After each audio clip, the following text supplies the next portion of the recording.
suivent, eh bien vous avez dû certainement reconnaître cette petite cabane. C'est une cabane que j'avais déjà explorée cet hiver, l'hiver dernier, tout simplement puisque je me dirigeais vers les fameuses cabanes d'Ansaber qui sont par là-bas, hop, par là-bas, et que grosso modo j'avais pas réussi à atteindre ma destination faute de bonnes conditions physiques, tout simplement. Mais là pour le coup, je réitère l'expérience, je réitère l'aventure.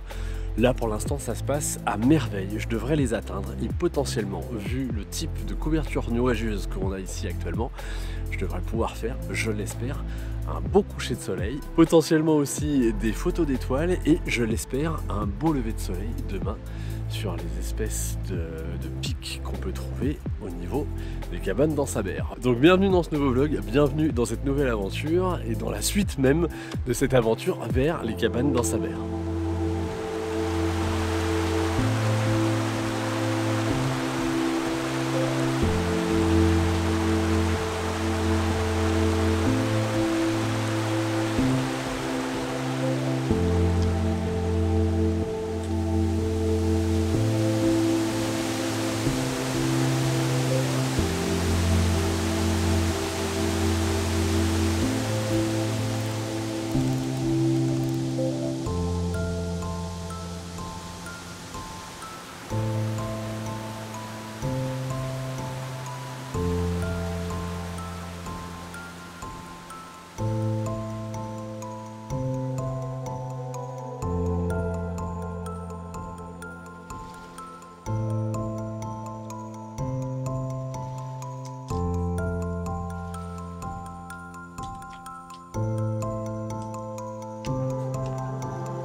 Enfin d'arriver aux cabanes d'Ansaber. Et bien il ne restait pas grand chose à faire par rapport à mon petit périple de l'hiver dernier. Et en tout cas le cadre est juste splendide, merveilleux, je suis ultra content. C'était exactement ce que j'attendais. En plus en termes de couchage, c'est plutôt une bonne chose. Puisque grosso modo je suis début mai et en fait on a 3 cabanes à disposition qui sont très sympathiques. Merci tout simplement de les laisser à disposition. Et pour ceux qui seraient amenés à faire un petit dodo dans les cabanes, eh bien merci d'avance de respecter les lieux puisque grosso modo ce sont des cabanes de Merger qui vont être utilisées à peu près du 10 juin au 30 septembre. Mais en tout cas ça permet quand même hors saison on va dire de profiter de ce cadre, profiter de ces abris et en tout cas je vais vous montrer, même si là il y a un énorme contre-jour, je vais vous montrer ce que je suis venu chercher ici, c'est-à-dire les pics qui sont juste là. Gros contre-jour, je suis pas convaincu que vous arriviez à les voir pour le moment, mais c'est pas grave. Je vais faire ma petite routine du soir, c'est-à-dire me recharger en eau, me nourrir un petit peu, préparer mon couchage et ensuite un petit peu explorer les lieux pour anticiper, on va dire, le coucher de soleil et avec un peu de chance pouvoir faire la photo du jour, la photo du soir. Et je pense que grâce aux nuages, ça devrait rendre quelque chose de magnifique. Logiquement, le soleil devrait se coucher de ce côté-là, donc potentiellement venir taper sur le haut des cimes et me donner de très belles couleurs. Et avec un peu de chance, ce type de gros nuages, de gros cumulus va durer, va rester présent et ça pourrait vraiment venir accrocher les dernières lueurs du soleil au moment de l'heure bleue, ce qui serait vraiment, pour moi et comme pour tout photographe de paysage, la cerise sur le gâteau. Allez, je me fais ma petite routine et puis ensuite on regarde un petit peu ce qu'on peut exploiter dans ce cadre.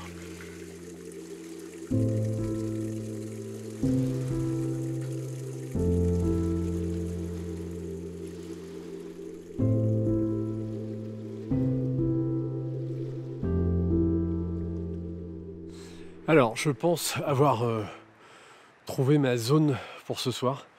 Un petit coin sympathique. Et là, accrochez-vous bien. Pas forcément de premier plan intéressant pour moi, donc on va pas faire de focus taking. Ça va changer.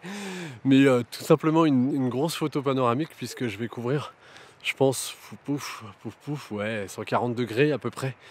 L'idée, c'est d'avoir vraiment cette montagne avec les détails, sa roche. En plus, on a de la chance, on a de l'herbe, donc on a vraiment des strates de couleurs de l'herbe, vraiment de cette pierre un petit peu grise. On a des restes de neige, on a le ciel bleu, les nuages, donc ça c'est top. En plus, vu comment ils sont positionnés, ils ne bougent pas des masses. Vraiment, j'ai bon espoir pour ce soir. Le coucher de soleil, si je ne me trompe pas, il devrait être de ce côté-là, ici. Et le lever de soleil, demain, il devrait être ping-ping par là-bas. Ce qui veut dire qu'on va avoir une lumière qui va un petit peu tourner. Là, le soleil, il est derrière. Je vais pas rester forcément toute la journée demain, mais j'en reviendrai, ça c'est sûr, tout simplement parce que déjà, on peut continuer la randonnée et grimper plus haut et je pense qu'on est assez, on serait assez bien, sachant que par là, il y a un lac, par là, il y a un refuge, mais il est quand même à 4 heures de marche dans la partie espagnole des Pyrénées. Donc c'est vraiment un domaine, un terrain de jeu qui, à mon sens, est assez exceptionnel. Il faut juste avoir une bonne condition physique. L'avantage, c'est que moi, je vais vous faire des étapes en fait sur ce vlog. Vous avez vu la première étape de la montée en hiver, on va dire la deuxième partie jusqu'aux cabanes en début d'été, voilà, au printemps, et j'espère potentiellement, en travaillant un petit peu ma condition physique, pouvoir évoluer et aller un petit peu plus haut à chaque fois et vous construire un petit peu toute cette randonnée de A à Z tout en vous donnant voilà, des informations un petit peu photos et en réalisant, j'espère, de très beaux clichés au passage. Je vais m'installer et je vais vous expliquer aussi ma façon de construire mon image dans ma tête. Un petit accessoire que j'utilise là pour pouvoir faire ma photo panoramique sans trop de problèmes et surtout sans trop de problèmes. Ensuite, en post-production, lorsque je vais assembler tout ça, je pars toujours sur un bracketing lors de ma prise de vue pour vraiment avoir un maximum d'informations au niveau couleur et me permettre un editing, on va dire, plus facile, plus poussé et plus intéressant. Allez, je m'installe. Alors quelques petites informations supplémentaires. Donc je vais utiliser un L-bracket. Le L-bracket, c'est quelque chose qui va vous permettre, on va dire, de positionner votre appareil photo à la verticale, tout en gardant plus ou moins, voilà, l'axe de votre capteur dans l'axe de rotation de votre rotule, voilà, sur votre trépied. Ce qui va éviter une déportation de votre axe de rotation au niveau du capteur, et donc logiquement, qui va vous permettre d'avoir un assemblage beaucoup plus correct et beaucoup plus facile ensuite en post-production. Un L-bracket, ça peut valoir entre 40 et 150 euros. Ça va dépendre des marques. Il y a des sous-marques qui vous proposent des L-brackets qui sont très très bien. Donc je vous conseille même d'aller vers ça. En sachant que pour moi, c'est un accessoire qui quitte quasiment jamais mon appareil photo. Il me sert de plusieurs façons. Déjà pour mes photos panoramiques. Il me sert aussi pour ma prise en main à deux mains de mon appareil photo.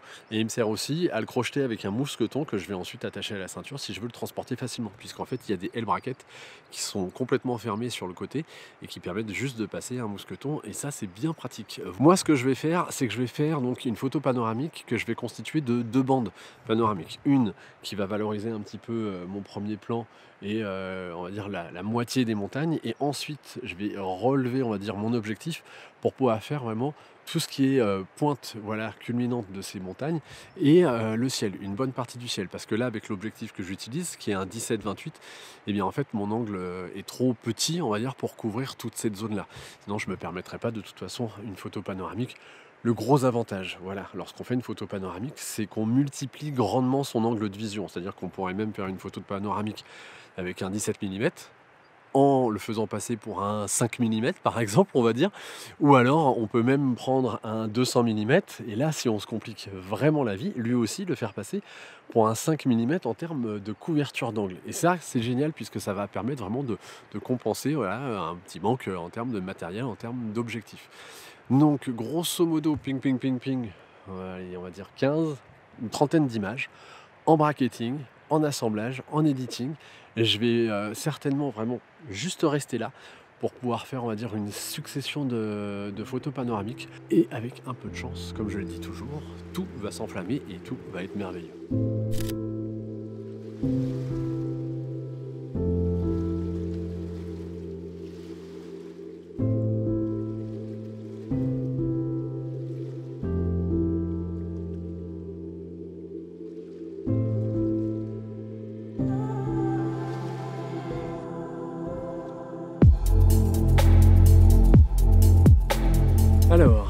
Alors, j'ai un petit peu changé mon fusil d'épaule tout simplement parce que je n'étais pas très content, on va dire, de la couverture nuageuse. Généralement j'avais des parties avec un nuage, une autre partie sans le nuage, et ça me frustrait un petit peu parce que ça créait une sorte de déséquilibre dans mon image.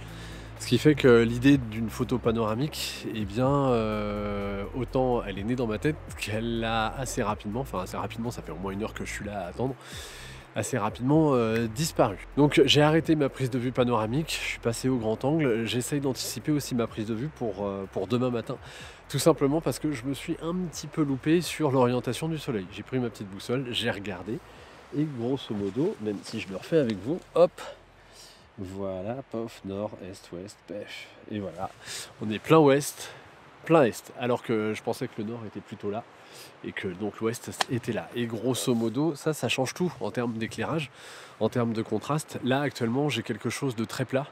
J'aurais voulu que le soleil tourne un petit peu et vienne illuminer sur le côté les choses, mais ça sera pas le cas. C'est pas possible. C'est pas possible du tout. Par contre, potentiellement, demain, à un moment, la luminosité, elle va quand même un petit peu taper ici. Et qu'est-ce que je dis? Ah non, je redis des bêtises. Décidément, je redis des bêtises. Je pense est-ouest. Si, ça devrait venir comme ça. Ça devrait taper, donc ça devrait illuminer les cimes et descendre au fur et à mesure. Donc potentiellement intéressant pour un petit timelapse.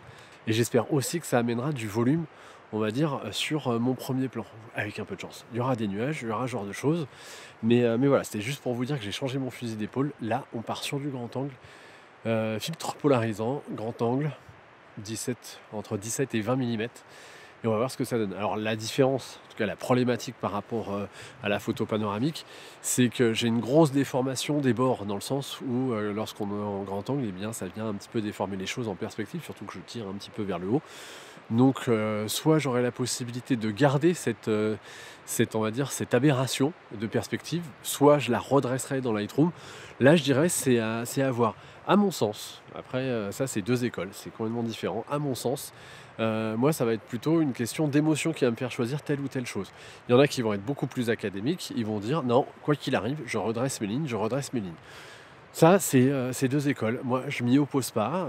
Le tout, c'est de ressentir les choses et de se dire, je prends un parti pris de telle ou telle façon. Voilà, c'est tout simplement ça. Donc, soit la liberté créative et le ressenti, soit l'académique. Les deux se valent. C'est de toute façon tellement subjectif qu'on n'a pas à rentrer dans ce type de débat, tout simplement. Je continue mes prises de vue. J'espère que les nuages vont prendre un petit peu plus de consistance. Pour l'instant, c'est vraiment un nuage par-ci, un nuage par-là.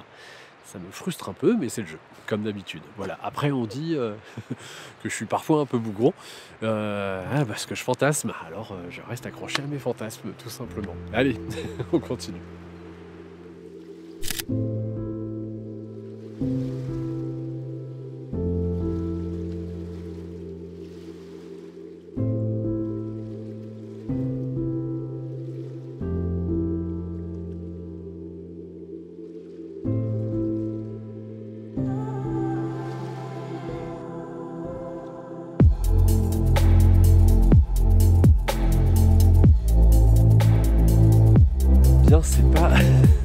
C'est pas le lever de soleil que j'aurais souhaité, tout simplement parce qu'il n'y avait aucun nuage, rien du tout.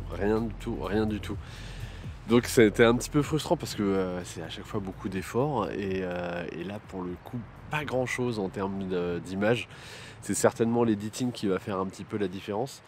C'est dommage parce qu'il y avait quand même une belle lumière, le soleil vraiment est venu taper sur vraiment les pics et ce qui a permis par rapport à hier soir d'avoir ces espèces d'ombres portées sur elles-mêmes, ce qui était intéressant pour un petit peu montrer un petit peu le volume de tout ça.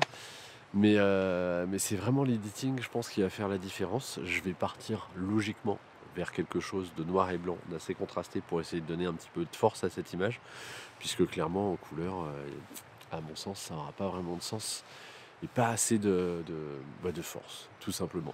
Moi, ce que je vais faire, c'est que je vais aller par là-bas pour justement voir un petit peu ce fameux lac, faire du repérage, peut-être une photo. On va voir. De toute façon, je vous montre le résultat de la photo de ce matin et ensuite on se retrouve au niveau du lac.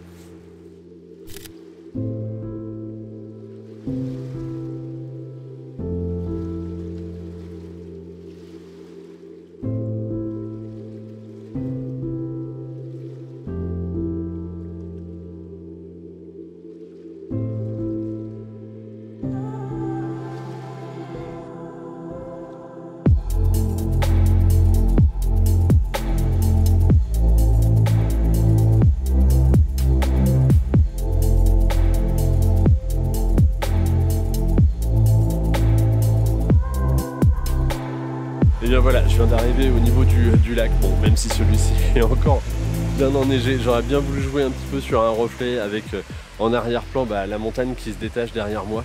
Mais ça sera certainement pour une prochaine fois. En plus, là actuellement, les couleurs sont très palichonnes, il y a très peu de contraste, donc vraiment ma session photo va se finir ici. Sur la montée, j'ai réussi à faire, je pense, une belle petite photo. Je vais vous la montrer dans quelques instants. Mais avant ça, une fois de plus, si vous voulez soutenir cette chaîne, mon travail, n'hésitez pas à cliquer sur le petit pouce qui pointe vers le haut, à vous abonner à cette chaîne et même à cliquer sur la cloche qui apparaîtra. Ça me fera plaisir et ça vous tiendra informé des futurs vlogs qui vont sortir sur cette chaîne. Questions et commentaires sont les bienvenus. Je me ferai un plaisir une fois de plus de les lire et d'y répondre. En tout cas, moi, je vous dis à très bientôt pour une nouvelle aventure. Et d'ici là, faites de très belles photos et vivez de merveilleux moments. Bye bye.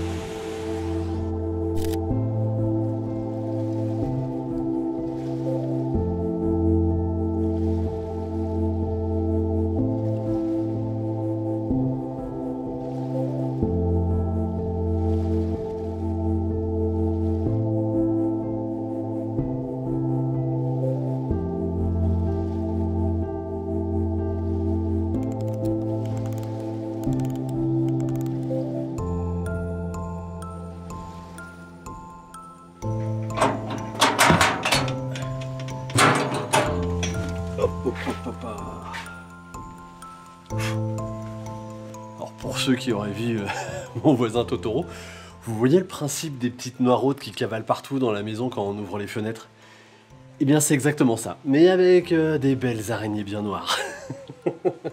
Et je rappelle que les araignées, c'est pas vraiment mon truc, mais ça fait partie du jeu de ce type d'aventure lorsqu'on vient dormir dans ce refuge, dans ce type de refuge. Je dois dire que je vais bien remuer les matelas, je vais bien remuer les couchages pour être sûr, voilà, de les éloigner de moi.